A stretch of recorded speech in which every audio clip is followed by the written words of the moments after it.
After I lost my house in a flood, my son said, "Just sleep in your car a little longer. I'm busy." So I did. Now, months later, I sleep in my own luxury home. When he and his wife showed up with moving boxes saying, "It's perfect for our nursery," I changed the locks and the will. I'll tell you everything. First, let me thank you for watching Granny's Voice. Please subscribe and tell us where you're watching from in the comments. We might give you a shout out in our next video. Today's special shout out goes to Belinda Neely from Carrollton. Thank you for being part of our family. Now, let me tell you everything. The old blanket smelled like fast food and rainwater. I pulled it tighter around my shoulders as I sat in my tiny car. 4 months had passed since the big storm took my home away. The parking lot behind the closed pizza place had become my bedroom. Every night I watched the same broken streetlight flicker on and off. My son David's words still hurt my heart from our last talk. "Mom, just stay in your car a bit more. Sarah and I are super busy getting ready for the baby." You get it, right? I understood too much. The storm had taken everything I owned.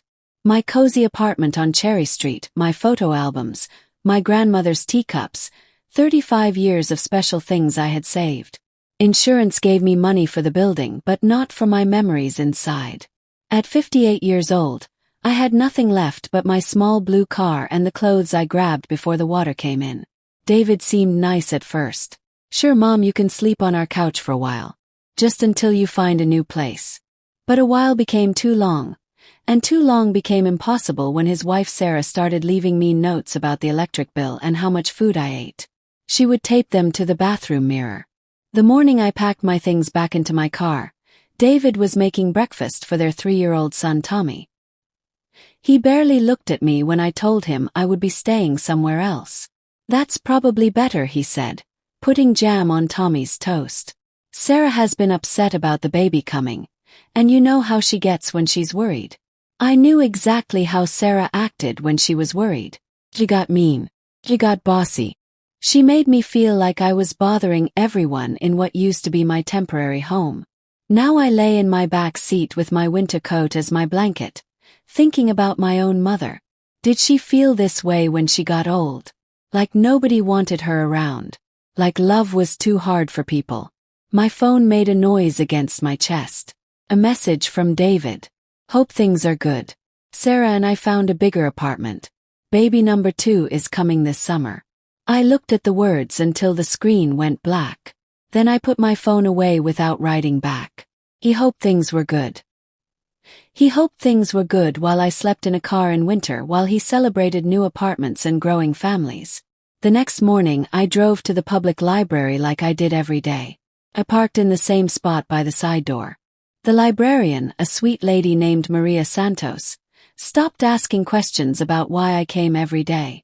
She just smiled when I walked past her desk to the computers where I spent hours looking for jobs and trying to rebuild my life. It was there, on a Wednesday that felt like every other Wednesday, that I saw the email that changed everything. "Dear Helen Martinez," it started, and I had to read the name at the bottom twice. "Wilson and Partners, lawyers for people who die." My heart beat fast as I read more. "We work for your late uncle, Roberto Martinez. We have been trying to find you about money he left you in his will. Please call our office soon to talk about what he gave you." I sat frozen in the plastic chair, reading the email over and over. Uncle Roberto, my father's brother, who moved to Texas in the 1990s and slowly stopped coming to family parties. I thought he had died years ago, lost like so many family members do. But he remembered me. Calling the lawyer felt like a dream. "Yes," they said. "Roberto Martinez left everything to you. A ranch in Austin, Texas. Bank accounts, life insurance money." The lawyer sounded bored as he told me numbers that made my hands shake. "The property is worth about $900,000, he said. "The cash is another $280,000. There are some bills to pay, but you will get over $1 million, Mrs. Martinez." I hung up and sat in quiet shock. Around me, the library was full of normal sounds. Kids doing homework, old people reading newspapers, babies laughing in story time. Regular people living regular lives, not knowing that the homeless woman at the corner computer had just become rich. The drive back to my parking spot felt like a dream. I kept thinking I would wake up in my car and find out this was just another hope born from being tired and cold.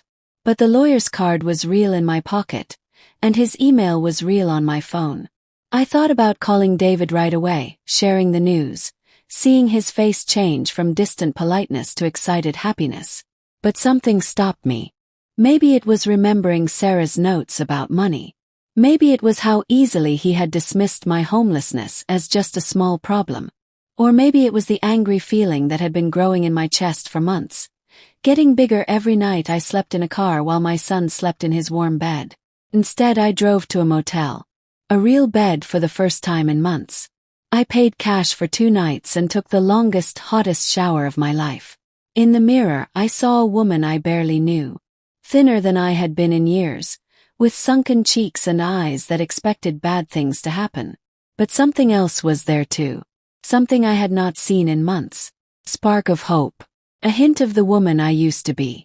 Sarah's mean notes and David's busy schedule had worn me down to nothing.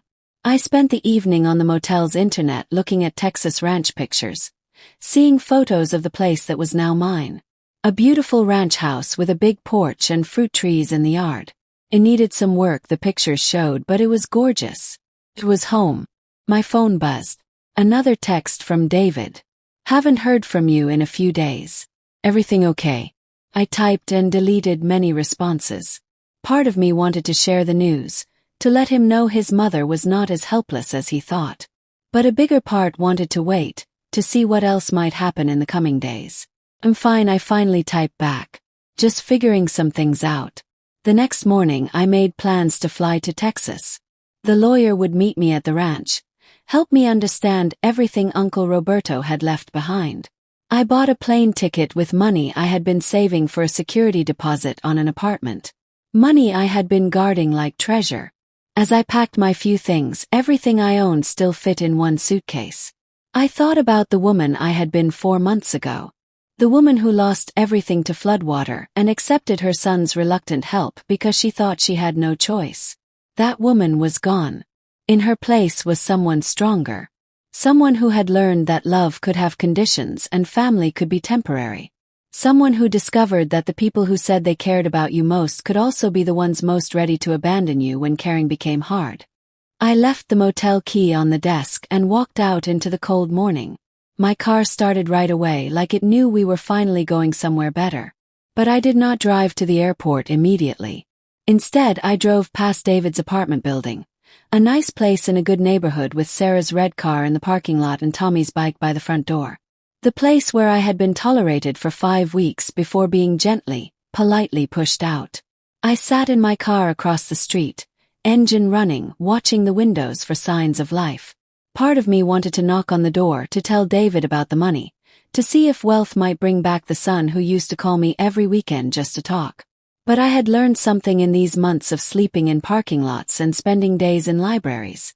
I had learned that dignity, once lost, was not easily found again. And I had learned that sometimes the people who hurt you most are the ones who do it with smiles and excuses and careful words that sound like love. I put the car in drive and headed for the airport. Behind me, David's building got smaller in my mirror. Ahead of me, Texas waited, and with it, the chance to discover who I might become when I no longer had to be grateful for scraps of love from people who saw me as a problem. The change had already started. I could feel it in how I sat up straight, in how steady my hands were on the wheel. I was no longer the woman who accepted sleeping in a car because her son was too busy to care. The Texas sun felt like a warm hug on my face as I got off the plane in Austin. For 4 months, I had lived under gray winter skies, sleeping in shadows of empty buildings and strip malls. Here, even in winter, the air was warm and full of promise. Wilson and partners had arranged for a taxi to take me straight to the ranch. The driver, a friendly man named Carlos Rivera, spoke with the easy warmth of someone who had lived in Texas his whole life.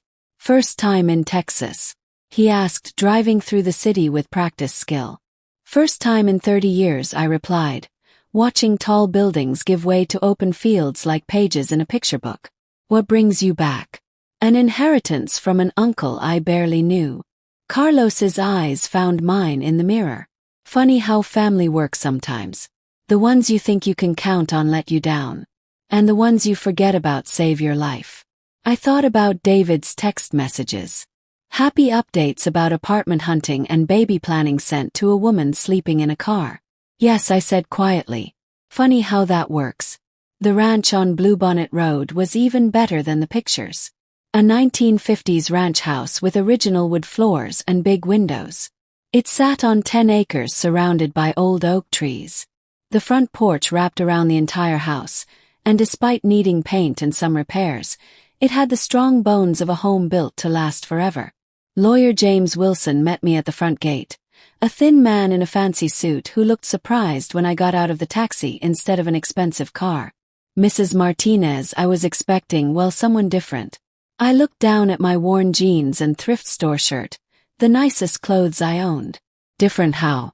Your uncle talked about you often in his final years. He made it sound like you were very successful, well established. I assumed. He stopped talking, maybe noticing how I held the gate tight as I looked at the ranch that was now mine. My uncle was remembering me from 30 years ago, I said. People change. Life changes. Inside, the house told the story of a man who lived alone but was not lonely. Every room was filled with books, plants, and carefully chosen furniture. The kitchen had been updated in the 2000s, and while old, everything was clean and worked well.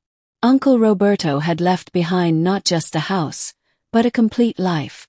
The neighbors have been taking care of the yard and getting the mail, Mr. Wilson explained as we walked through rooms that smelled like wood polish and coffee. Mr. Johnson next door has a key. He has been very worried about what would happen to this place. In the master bedroom, I found photographs on the dresser. Roberto as a young man, then older, then elderly, but always smiling. In many pictures he was not alone. A small woman with kind eyes appeared in photos spanning decades. Together at dinner tables, on trips, working in what I recognized as this very garden. Was my uncle married? Yes. Mr. Wilson cleared his throat. He shared his life with someone, yes. Maria Gonzalez. They were together for 42 years before Maria passed in 2021. Your uncle never quite got over losing her. I picked up a photo of the two of them, both in their 70s, holding hands as they sat on this same front porch. The love between them was clear even in the still picture. The way Roberto leaned toward Maria. The way Maria's fingers traced circles on Roberto's hand. Did Maria have family? A daughter in California who never visited. She fought the will when Maria left everything to your uncle. Very angry about it, according to Roberto. I understood then why Roberto had chosen me. Not because we had been close, but because we had both learned that family was not always about blood, and that love given freely was rarer than love expected by right. Paperwork took hours. Bank accounts, investment papers, insurance policies. A paper trail of a life carefully planned and responsibly lived. Roberto had been a retired mechanic who had invested wisely and lived simply. He had owned this ranch free and clear for 20 years. The cash assets totaled $293,000 after taxes and fees, Mr. Wilson explained. The ranch is valued at $890,000, though in this market it could sell for much more. Your uncle also kept a life insurance policy that brings the total to just over $1.1 million. The numbers felt unreal, like prices for things in a store I had never imagined shopping in. But what felt real was the house around me, the weight of keys in my hand, the knowledge that I had a home again. After Mr. Wilson left, I walked through the rooms again, this time alone. In the kitchen, I found a note taped to the refrigerator in neat handwriting. For the neighbor who waters the plants and gets my mail. There is beer in the fridge and cookies in the red tin. Help yourself, R. I knocked on the door of the house next to mine. A man in his 60s answered, his face lighting up when I introduced myself. You are Roberto's niece. Oh lady, he talked about you all the time. Helen this, Helen that. He was so proud of you. The man, Bill Johnson, invited me inside for coffee and what turned out to be 2 hours of stories about my uncle. He worried about you, especially this past year, Bill said. He had a feeling you were going through something hard. He wanted to reach out but did not want to bother you. Helen is strong, he would say. But everyone needs help sometimes. I thought about the months I had spent sleeping in my car, the careful counting of every dollar, the slow loss of dignity that comes with having nowhere to go. Roberto had somehow felt my struggle from 1,000 miles away, while my own son, living 30 minutes from me, had seen it as just an inconvenience to his growing family. He changed his will 8 months ago, Bill continued. Added a part that if anything happened to him, I should watch for you. He said you might not know about the money right away, and you might need extra kindness when you got here. That evening, I stood on Roberto's front porch, my front porch, and called David for the first time since arriving in Texas. Mom, finally. I was starting to worry. Where are you? Texas, I said simply. Texas. What are you doing there? Did you find work? Something like that.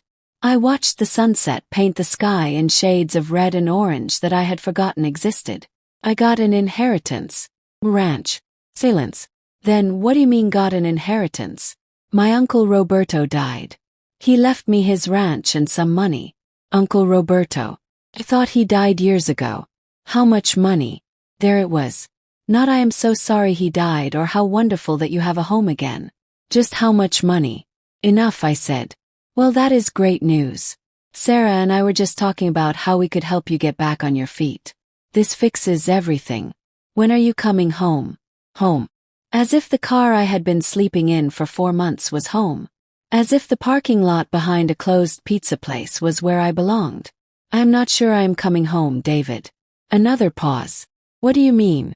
Your life is here. Tommy misses his grandma. And with a new baby coming. You seem to manage just fine with me sleeping in my car for 4 months. Mom, that is not fair. We let you stay with us. For 5 weeks until Sarah got tired of me being there. That is not. Look, maybe we did not handle things perfectly, but we are family. This inheritance is wonderful, but you do not need to run away to Texas. We can help you find a nice place here, close to us. Close to them. Close enough to be handy when they needed babysitting or help with housework, but not so close as to be a daily reminder of their ability to be cruel. I need to think about things, I said. Think about what, Mom? You are not making sense. Come home. We will figure this out together. But as I looked out at the garden Roberto and Maria had planted together, at the neighborhood where people left notes for each other and watched over empty houses, I realized I might already be home. I will call you in a few days, I said, and hung up before David could say more. That night, I slept in a real bed for the first time in months. Roberto's bed, in Roberto's house, surrounded by the comfort of a life well lived. The sheets smelled like lavender, and through the open window, I could hear the gentle sound of wind in the oak trees. But sleep did not come easily. My phone buzzed constantly with messages from David, each one more urgent than the last. Mom, call me back. We need to talk about this properly. Sarah thinks you are not thinking clearly. Sarah thinks. Of course, Sarah had an opinion about my inheritance, about my choices, about my life. Sarah, who had left notes about money when I was homeless. Sarah, who was now, according to David's earlier texts, looking at bigger apartments and planning bigger families. I turned off my phone and lay in the darkness, listening to the unfamiliar sounds of my new neighborhood. Somewhere in the distance, a train whistle echoed through the night. Cars passed sometimes, their headlights briefly lighting up the bedroom walls. Tomorrow I would begin the work of building a new life. Tomorrow I would decide who deserved to be part of it. But tonight, for the first time in months, I was warm, safe, and sleeping in a place that belonged to me. Tonight, I was no longer the woman who had accepted sleeping in a car because her son was too busy to care. 2 weeks in Texas had changed me in ways I was only starting to understand. My skin had lost the pale color of winter and homeless nights. My shoulders no longer carried the permanent hunch of someone expecting bad news. When I caught my reflection in Roberto's old mirrors, I saw glimpses of the woman I had been before the flood, before Sarah's mean notes, before I had learned to make myself small enough to fit into other people's idea of convenient. I started each morning with coffee on the front porch, watching Bill Johnson work in his garden next door. He would wave and call out news about neighborhood happenings. The Martinez family's new puppy, the Wilson's deck project, The book club that met every Tuesday at the community center. Normal life, the kind I had forgotten existed during my months of just trying to survive. The house itself was becoming mine through small daily choices. I had moved Roberto's collection of Western novels to make room for the few books I had saved from the flood. I had rearranged the kitchen to suit my right-handed cooking style. Most importantly, I had hung my mother's cross, the only piece of family history I had managed to save, on the living room wall where morning light would catch its silver surface. My phone had been thankfully quiet for days after I stopped answering David's increasingly frantic messages. But this morning, as I sat with my coffee watching Bill trim his roses, it rang with David's number. Mom, thank God. I've been worried sick. I'm fine, David. Just settling in. Settling in. What do you mean settling in? You cannot just disappear to Texas and expect us not to worry. Tommy keeps asking where Grandma went. The mention of Tommy sent a familiar pain through my chest.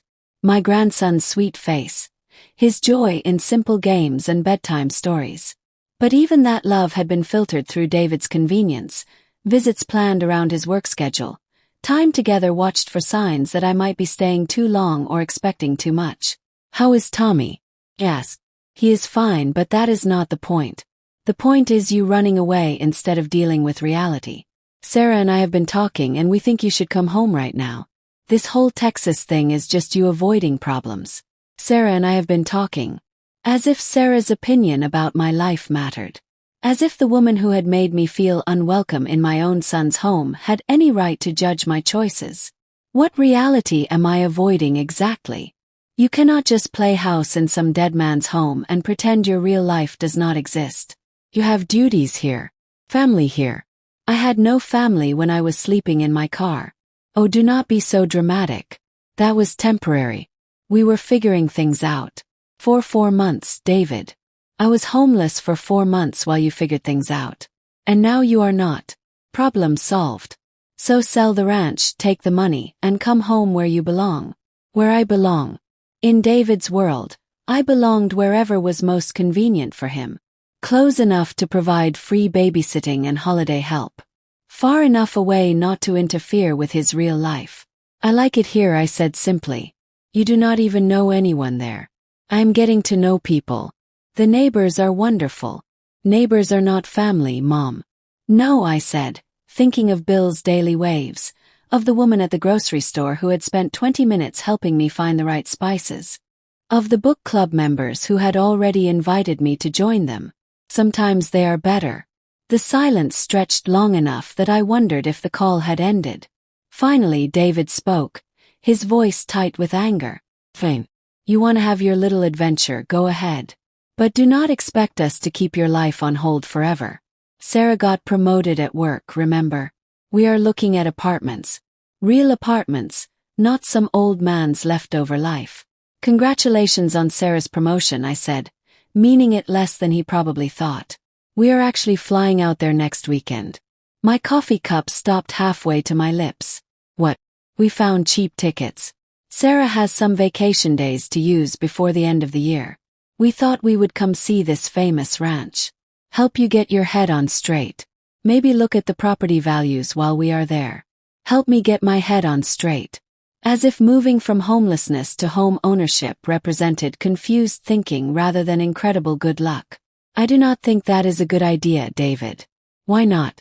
We are family. We want to see where you are living. Make sure you are safe. And honestly, Mom, some of the things you have been saying lately worry us.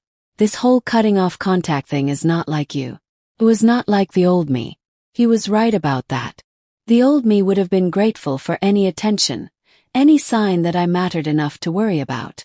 The old me would have spent the week cleaning frantically and shopping for food I could not afford to make sure David and Sarah felt welcomed and comfortable.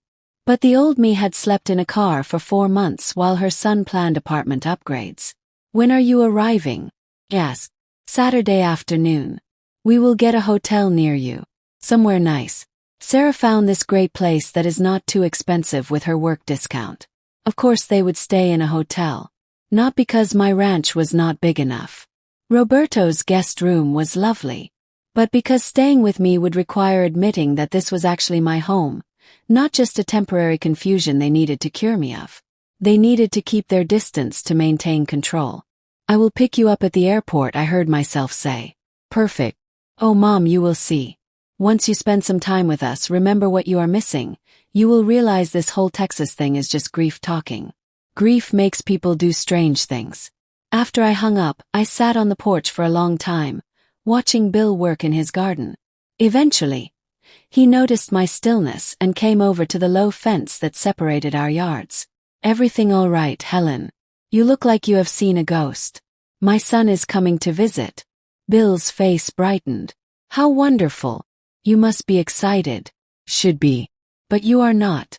I found myself telling Bill about the phone call, about David's assumption that I was having some kind of breakdown that needed fixing, about Sarah's opinions and their plans to help me get my head on straight. Bill listened without interrupting, occasionally nodding in understanding.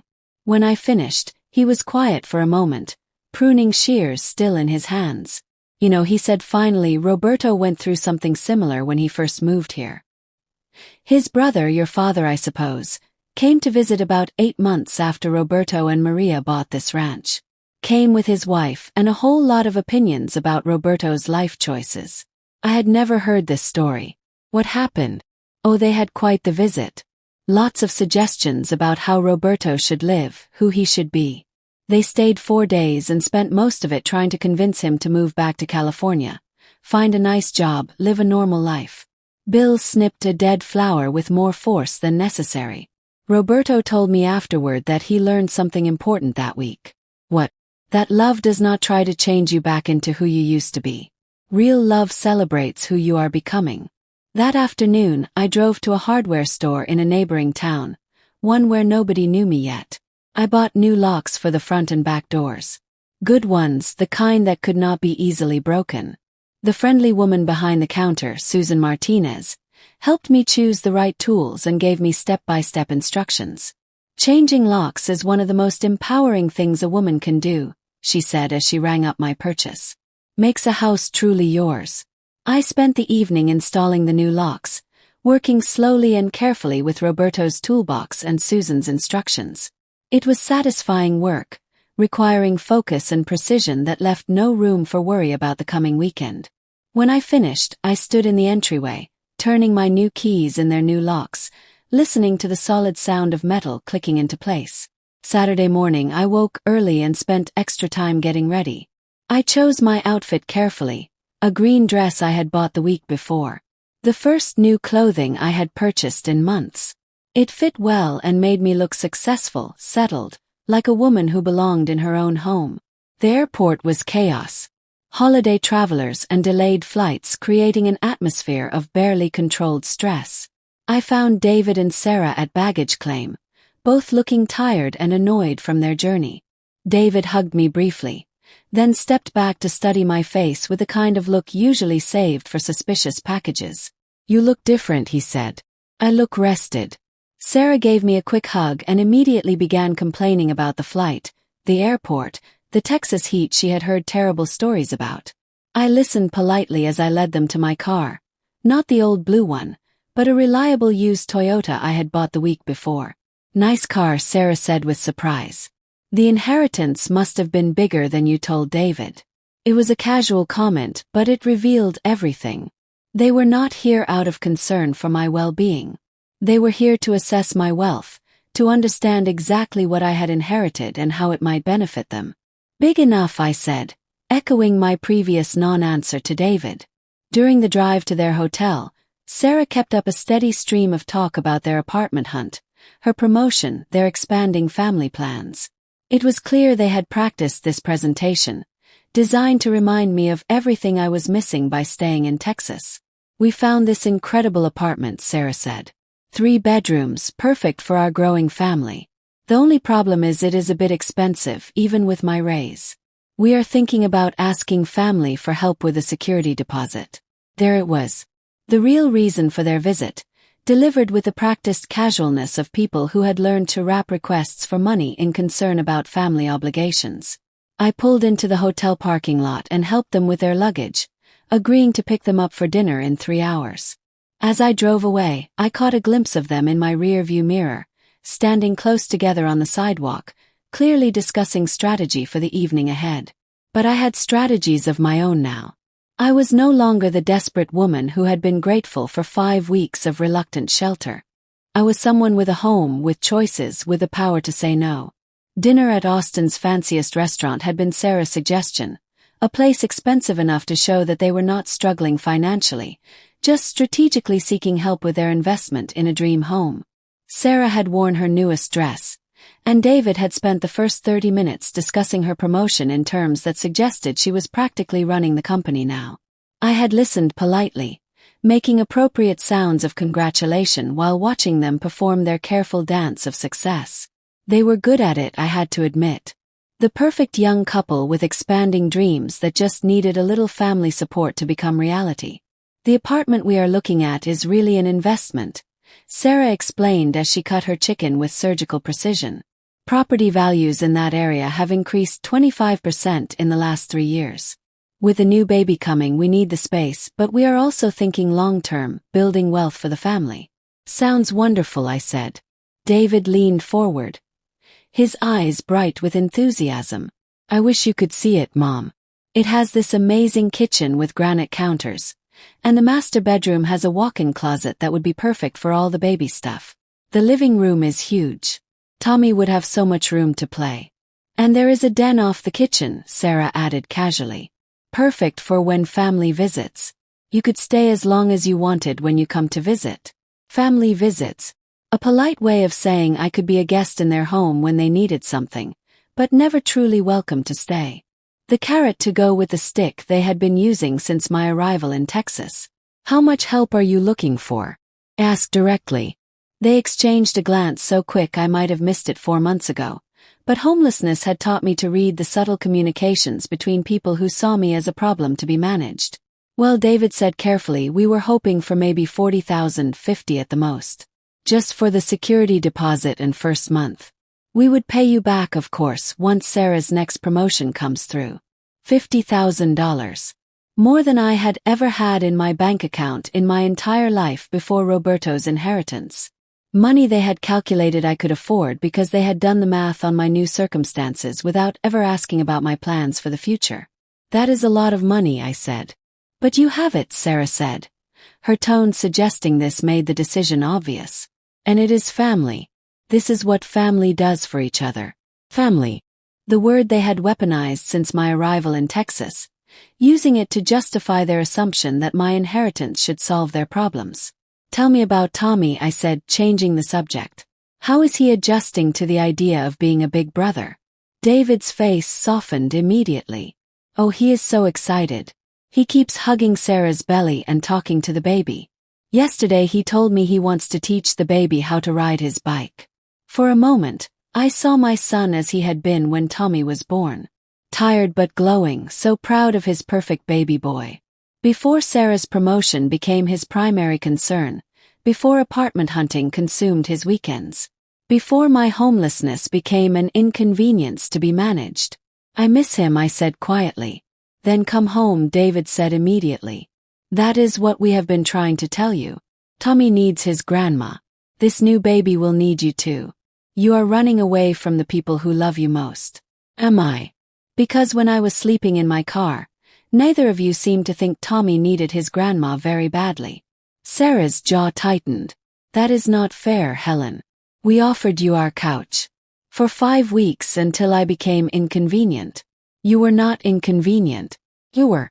She paused, clearly searching for diplomatic language. You were going through a hard time.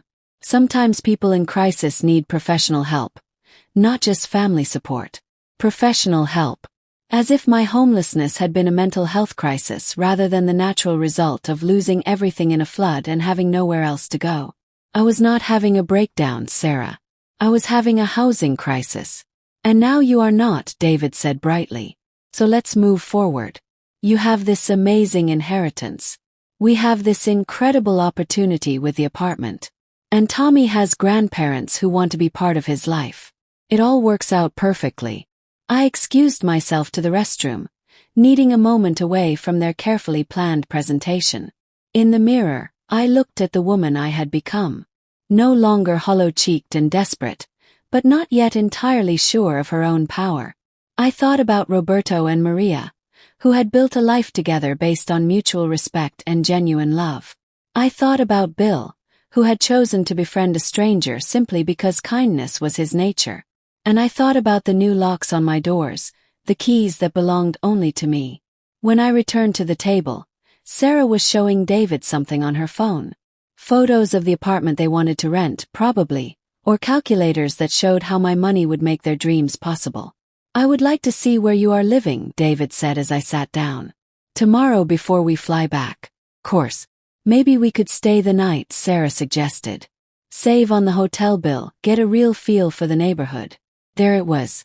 The assumption that my home was available to them, that my space could be occupied without permission because we were family and family did not need to ask. "I'm sorry, but that will not be possible," I said.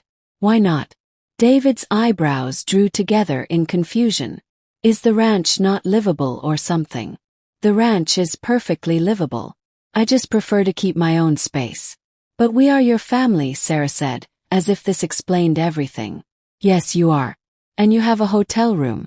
The silence that followed was sharp enough to cut. I could see David processing this refusal, trying to understand how the mother who had accepted sleeping in a car rather than bother anyone had suddenly developed boundaries. "You are being ridiculous," he said finally. "We flew all the way out here to see you, and you will not even let us stay one night in your house. You flew out here to look at my inheritance and convince me to give you money for yours." Sarah's face flushed red. "That is not. We are concerned about you. You are not acting like yourself." "You are right," I said. "I am acting like someone who has learned the difference between being wanted and being useful." David's eyes filled with tears. Real ones, I thought, though I was no longer certain I could tell the difference. "How can you say that? You are my mother. Love you. I know you do. But your love comes with conditions I am no longer willing to meet." "What conditions? What are you talking about?" "The condition that I be grateful for whatever scraps of attention you are willing to give me. The condition that I not expect too much, ask for too much, need too much. The condition that my needs always come second to your convenience." I reached for my purse, pulling out my wallet to pay for dinner. It was a small gesture, but meaningful. I was no longer someone who needed others to pick up the check. "I will drive you back to your hotel," I said. The ride was silent except for David's occasional sniffles and Sarah's muttered complaints about Texas traffic. When I pulled up to their hotel entrance, David turned to me with the expression he had perfected as a teenager. Part wounded innocence, part manipulative desperation. "Mom, please do not let some old man's ranch come between us. Do not let money change who we are as a family." Some old man's ranch. As if Roberto had been nothing more than a convenient benefactor. As if his carefully preserved home was just a windfall to be cashed in. "Money did not change who we are, David. It revealed who we have always been." Sarah got out of the car without a word, but David lingered, his hand on the door handle. "We will come by tomorrow morning before our flight," he said. "Maybe you will feel differently after you have had time to think." "Maybe," I said, though we both knew I would not. That night, I sat on Roberto's front porch with a cup of tea, watching the neighborhood settle into evening quiet. Bill's house was dark. He had mentioned going to his son's for the weekend, but other windows glowed with warm light. Families going about their Sunday evening routines. My phone buzzed with a text from David. "I love you, Mom. I hope you remember that."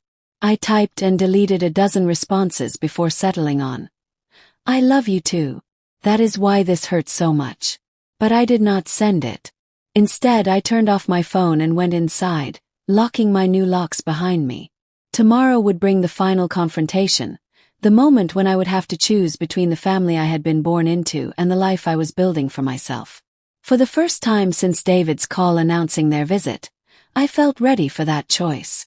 I had spent months learning to survive on scraps. Of shelter, of dignity, of love.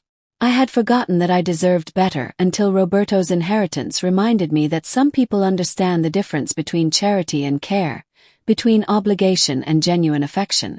In the morning, David and Sarah would arrive expecting the mother and mother-in-law they had always known. Grateful, accommodating, willing to sacrifice for their happiness. Instead, they would meet the woman I was becoming. Someone who understood her own worth. Someone who had learned that the most radical act of self-love is refusing to accept less than you deserve. The locks were changed. The boundaries were set.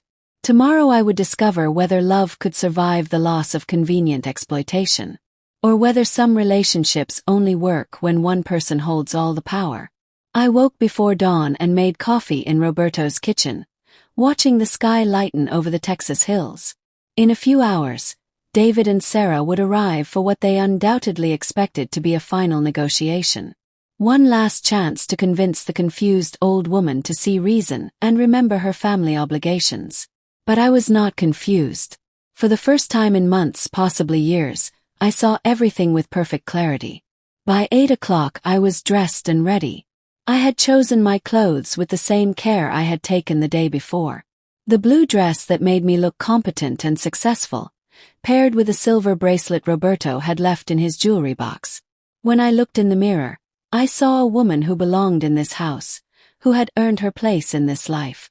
Bill had returned from his son's house the night before, and I could see him moving around his kitchen, probably preparing for the day ahead.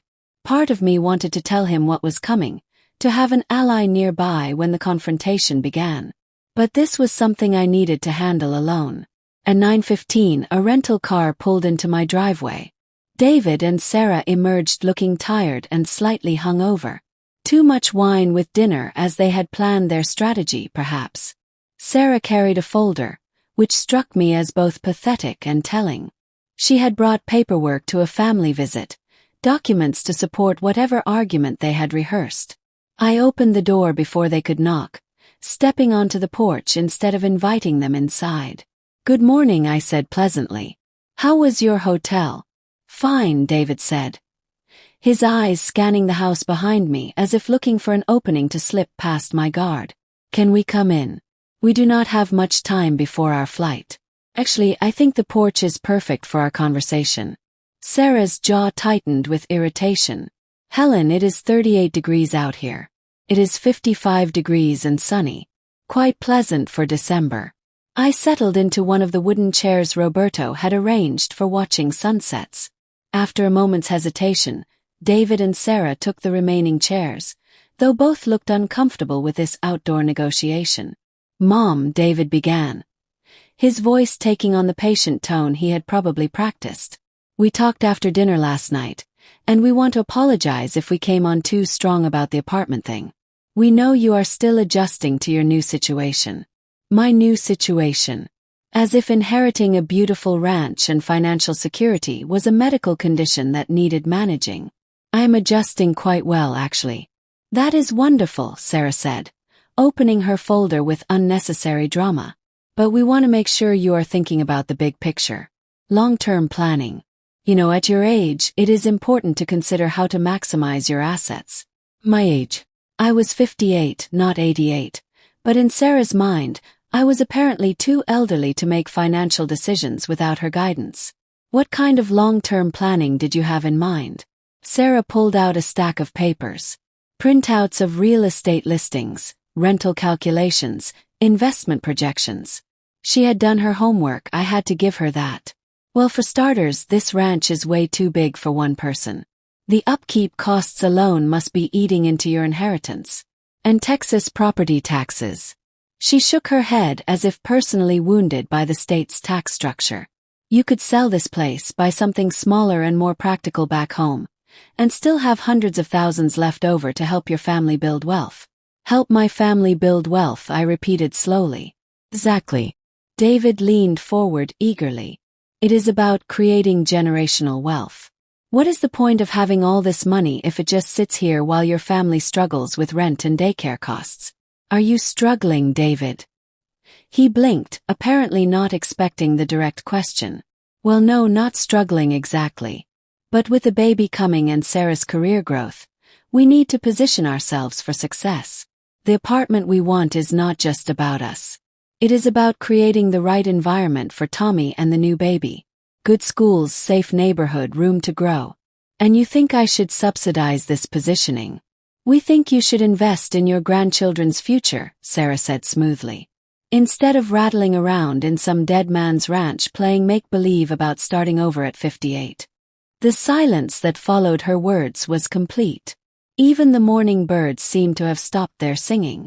David's face went pale as he realized Sarah had crossed a line they had probably agreed she would not cross. Sarah, he said quietly. That is not.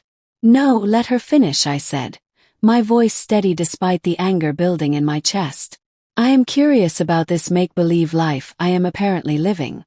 Sarah, encouraged by what she mistook for calm acceptance, leaned back in her chair. Look, Helen, I get it. You have had a rough few months. The flood, the temporary housing situation. It was all very traumatic. But you cannot just run away to Texas and pretend to be someone you are not. You are a grandmother from Ohio, not some Texas ranch woman. This whole thing is just postponing the inevitable return to reality. And what reality is that? That you belong near your family. That your purpose is supporting the next generation, not playing house with someone else's life. There it was. The truth underneath all their careful maneuvering. In Sarah's mind, my value was entirely practical. I existed to provide free childcare, holiday hosting, and now financial support for their ambitions. The idea that I might have my own dreams, my own right to happiness, was literally unthinkable to her. I looked at David, who was staring at his hands, unwilling to meet my eyes. He was not disagreeing with Sarah's assessment. He was just embarrassed that she had stated it so bluntly. You know what is interesting? I said conversationally. 4 months ago I would have agreed with you. I would have sold this ranch, moved back to Ohio, and handed you whatever money you asked for. I would have been grateful that you still wanted me in your lives, even after proving how much of a burden I could be. Mom, David started. But I held up a hand. But then I learned something important. Do you know what it was? Neither of them answered. I learned that some people invite you into their lives, and some people just tolerate your presence until it becomes inconvenient. I learned the difference between being loved and being useful. I stood up, smoothing my dress, feeling the solid weight of my house keys in my pocket. David, I love you. I love Tommy. I will love the new baby. But I will not subsidize your life while you treat mine as disposable. We are not treating your life as disposable, David protested, finally looking up. We want you to be part of our lives. That is what this whole conversation is about. No, this conversation is about you wanting my money. If you wanted me to be part of your lives, you would not have let me sleep in my car for 4 months while you shopped for bigger apartments. Sarah snorted dismissively. Here we go again with the car thing. You act like we threw you out on the street. You did not throw me out. You just made it clear I was not welcome to stay. Because you were. Sarah caught herself. But I could see the words she had been about to say. Depressing. Negative. Burden. I was what, Sarah? You were going through something we could not fix, David said quickly. We thought some space might help you get perspective. And now I have perspective. I can see quite clearly that you view my inheritance as a solution to your problems rather than my reward for surviving yours. I walked to the edge of the porch, looking out at the neighborhood Roberto and Maria had chosen for their life together. Bill was watering his plants, and he waved when he saw me. I waved back, feeling the simple pleasure of being seen and acknowledged by someone who expected nothing from me but friendliness. So what happens now? David asked, and I could hear real fear in his voice for the first time. Now you go catch your flight home. You rent whatever apartment you can afford on Sarah's salary. You raise your children and build your life without expecting me to pay for it. And us. David's voice was small. What happens to us? I turned back to face him, seeing not the manipulative man who had orchestrated this weekend's performance, but the little boy who had once run to me when he scraped his knee, seeking comfort and band-aids. That depends entirely on whether you can love me without expecting me to be grateful for the privilege. Sarah was gathering her papers, her face red with anger and frustration. This is ridiculous. You are throwing away your family over money. I am not throwing away anything, Sarah. I am refusing to purchase love that should be freely given. Fine, she snapped, standing abruptly. But do not come crying to us when this Texas fantasy falls apart and you are alone with nothing but your pride. I have been alone before, I said quietly. It is not as scary as you think. David stood more slowly, tears streaming down his face. For a moment, I thought he might apologize, might acknowledge what they had done to me and what they had tried to do this weekend. Instead, he wiped his eyes and lifted his chin with a gesture I recognized from his childhood. Defensive pride masquerading as strength. I hope you are happy, he said. I am getting there. I stood on the porch and watched them load their luggage into the rental car. David looked back once as they pulled out of the driveway, but Sarah stared straight ahead, already planning her next strategy, no doubt. After they disappeared around the corner, I sat back down in Roberto's chair and pulled out my phone. I had 12 missed calls and 37 text messages, but I deleted them all without reading them. Instead, I opened my contacts and scrolled to a number I had memorized but never used. Mr. Wilson answered on the second ring. Helen, how are you settling in? Very well, thank you. I have a question about making changes to my will. There was a brief pause. Course. What kind of changes? I want to establish a scholarship fund for women over 50 who are starting over after losing everything. And I want to leave the ranch to someone who will appreciate what Roberto and Maria built here. I can draft something for you. Do you have a beneficiary in mind? I looked over at Bill's house where he was now trimming bushes with the patient care of someone who understood that beautiful things required tending. Yes, I said. Think I do. That evening I called the book club Bill had mentioned and asked about joining. The woman who answered, Linda Thompson, seemed delighted to welcome a new member. We are reading Second Chances next month, she said. Stories about women who found their strength later in life. You will fit right in. As the sun set over the Texas hills, I sat on my porch with Roberto's copy of the book, reading about women who had discovered that the second half of life could be entirely different from the first. The phone was silent. No frantic calls from David. No guilt-inducing messages about family obligations. The silence felt like freedom. Tomorrow I would start planning the scholarship fund. I would plant a garden of my own. I would host the book club in a living room where my mother's cross caught the afternoon light. I would live a life of my own choosing, surrounded by people who saw my presence as a gift rather than a burden. And if David and Sarah ever learned to love without conditions, without expectations of financial return, they would be welcome in that life. But if they did not, I would be just fine without them. The woman who had slept in a car for 4 months was gone. In her place was someone who understood that dignity, once reclaimed, was worth more than any family's approval. The doors were locked. The will was changed. And I was finally completely home.